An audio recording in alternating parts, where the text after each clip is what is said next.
Hi everyone! Welcome back to my channel. For those who are new here, my name is Samantha and I'm a casual YouTuber who loves making EUC and mental health content on the side. I'm also a psychiatrist who lives and works in Christchurch, New Zealand.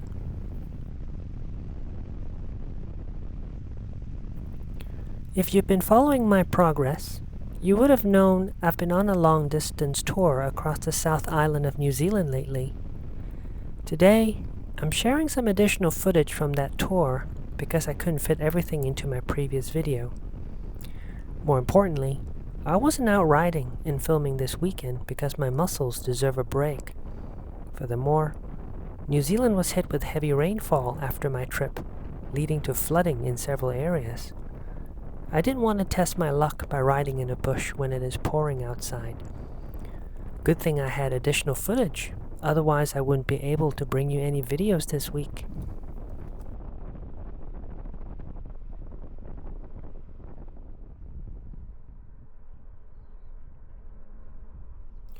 What you're seeing now is Lake Kaniere, a beautiful lake and a popular tourist destination. It is a glacial lake on the west coast of the South Island near the town of Hokitika. The lake is surrounded by mountains and forests on three sides and is regarded as one of the most beautiful in New Zealand. Several houses face the lake, and I imagine some of them are Airbnbs set up to accommodate seasonal tourists. I arrived here early in the morning before the Easter rush, therefore I can enjoy the lake all to myself. The waters are so still, they cast a mirror image of the sky. I'd love to film this place with my drone, but I didn't want to disturb the peace. And although I wished to stay longer, I had to move on because I was being attacked constantly by sandflies.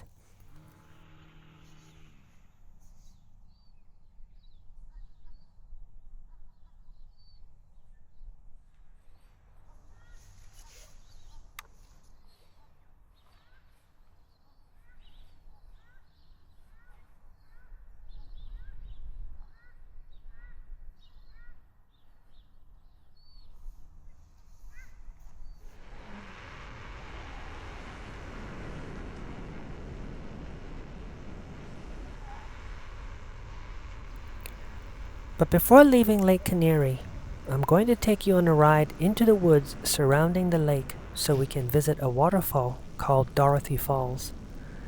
I reckon I could save myself from the sandflies if I kept moving.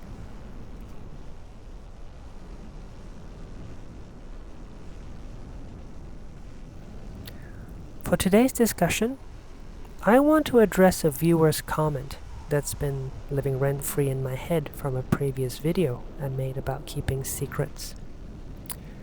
I find this comment thought-provoking, but I'd love to know what you think.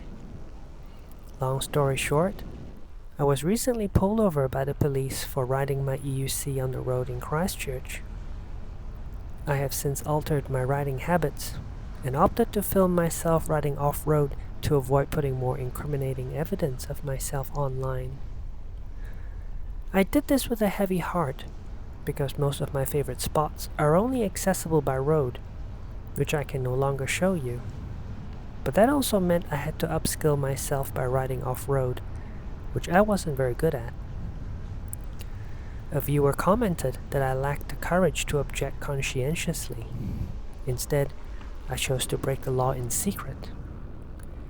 He also said that freedom isn't free, and if I truly appreciate the EUC, then I must be willing to pay the price.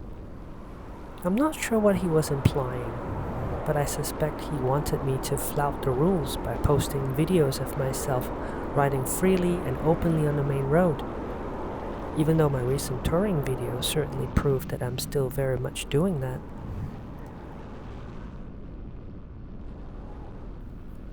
So the question I'm posing to everyone is this: am I a coward for changing my riding habits and posting mostly off-road content? Or am I a pragmatist because I'd rather not attract too much attention to myself?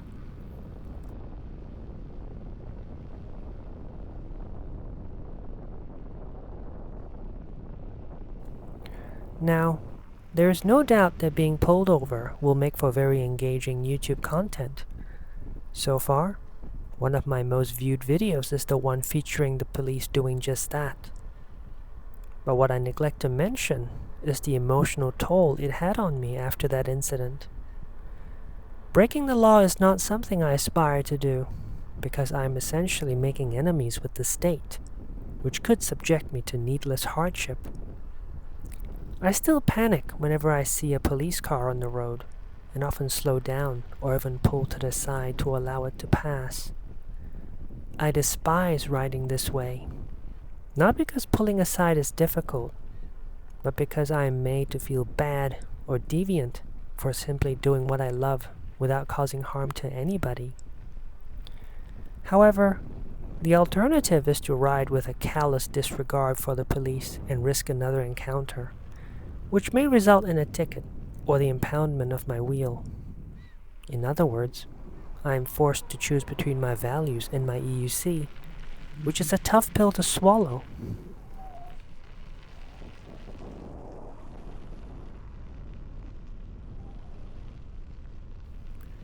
To be clear, I don't see myself as a coward because I'm still writing daily and posting YouTube content to raise awareness. It is erroneous to view courage as a binary concept, as it exists on a spectrum. I could do worse by giving up the EUC entirely, but that is far from consideration. Likewise, I could do better by writing as though I were untouchable. Still, I opted for a middle ground approach because it seemed more sustainable, even though it is less heroic. And on the note of being a hero, I am often reminded of the rather awkward and tragic tale of Po and Tai Lung from Kung Fu Panda. While Po only wished to learn Kung Fu, he was forced to be the dragon warrior despite his protestations. On the other hand, Tai Lung, who trained for years till his bones cracked, yearned to be the dragon warrior but was cruelly overlooked and imprisoned. I have no desire to be the hero or the dragon warrior of the EUC world. All I want to do is ride my wheel in peace and maybe eat some dumplings along the way.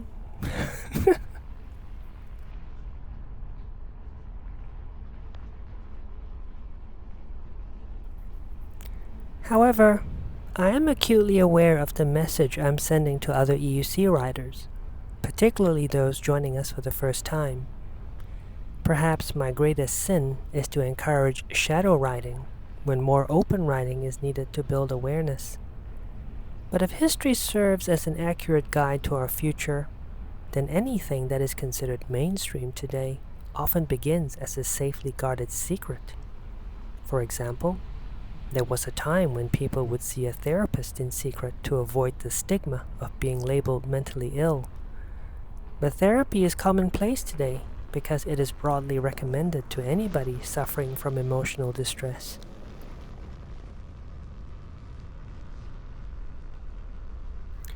To me, PEVs are inevitable, especially given the volatility of fossil fuel prices and their negative environmental impact.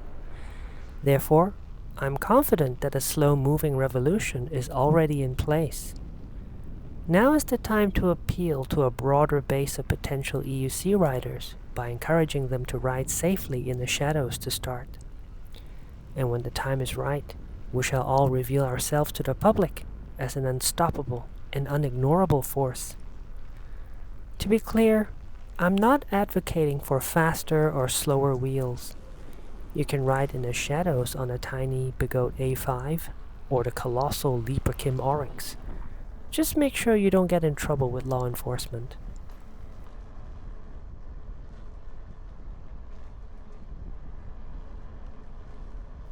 Most people confuse what freedom looks like on paper with what it looks like in practice.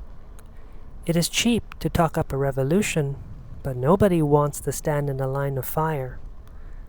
Likewise, most heroes are often created unwittingly, and if we were able to bring them back from the dead for an interview, we might discover that they too had wished someone else had stood in their place. Freedom looks romantic on paper, but it is gnarly in practice. It is also exceedingly fragile when juxtaposed against its evil counterpart, and that is fear. I am reminded of a Canadian man who was fined 28,000 Canadian dollars for filming his walk in the forest on YouTube during a period of prohibition. He claims to have done it for his PTSD, but the courts are unlikely to side with him. Countless studies have demonstrated that people are more willing to give up their freedoms in exchange for safety, and the COVID-19 pandemic has taught us that lesson well. Nature has a cold and indifferent way of culling the so-called freedom fighters by infecting them with a virus they don't stand a chance against. In the end, fear will always trump freedom unless one has nothing to lose.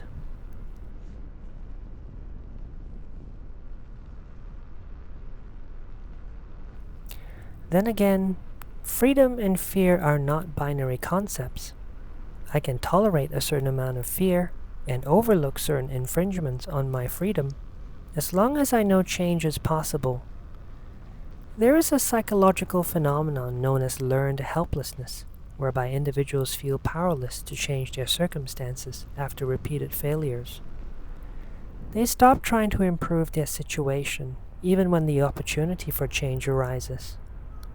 I would strongly advise against this attitude and urge you to keep riding in any capacity possible, because I believe there is hope for the future. The global fuel crisis is now placing pressure on governments and the public to adopt electric vehicles, including PEVs. It's even more promising that many companies are now producing solid-state batteries that will propel EVs to greater heights. One day, the cops will come after me riding a PEV themselves.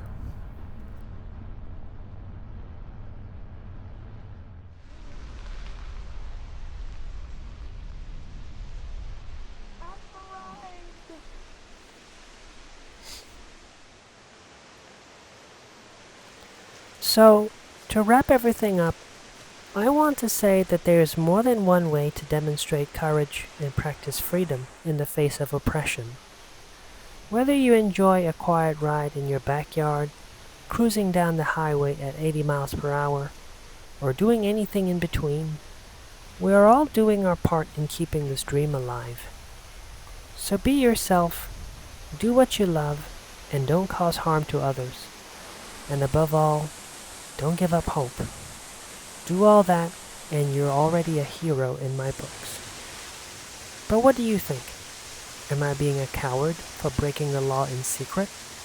Or should I do it more openly? Leave your thoughts in the comments.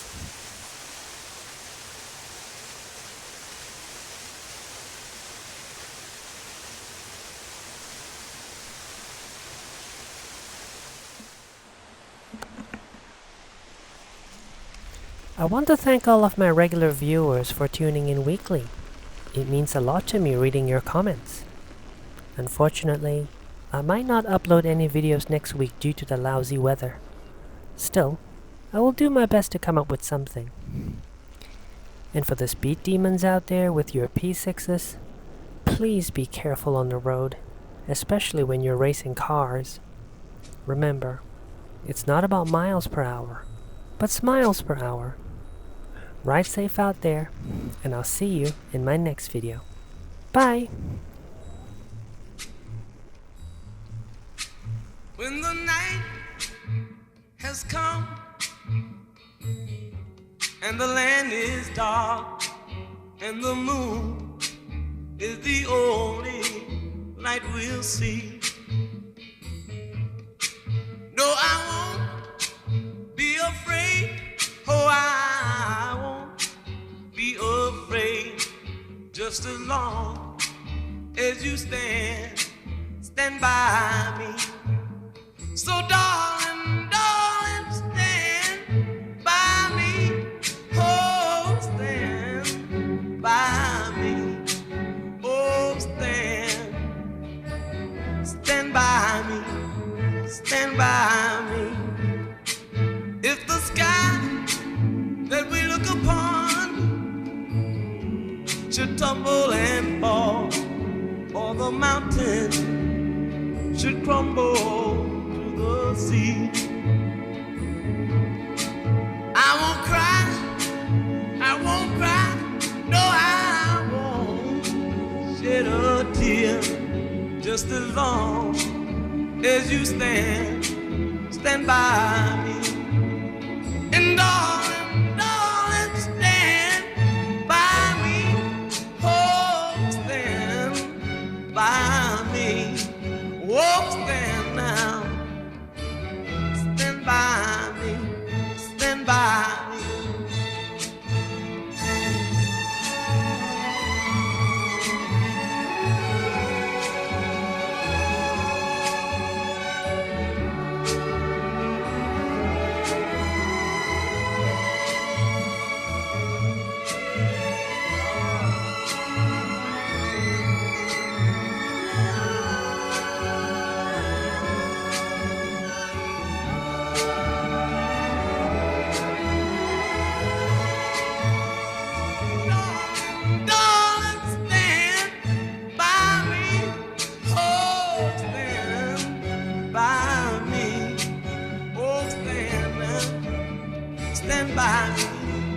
Stand by me.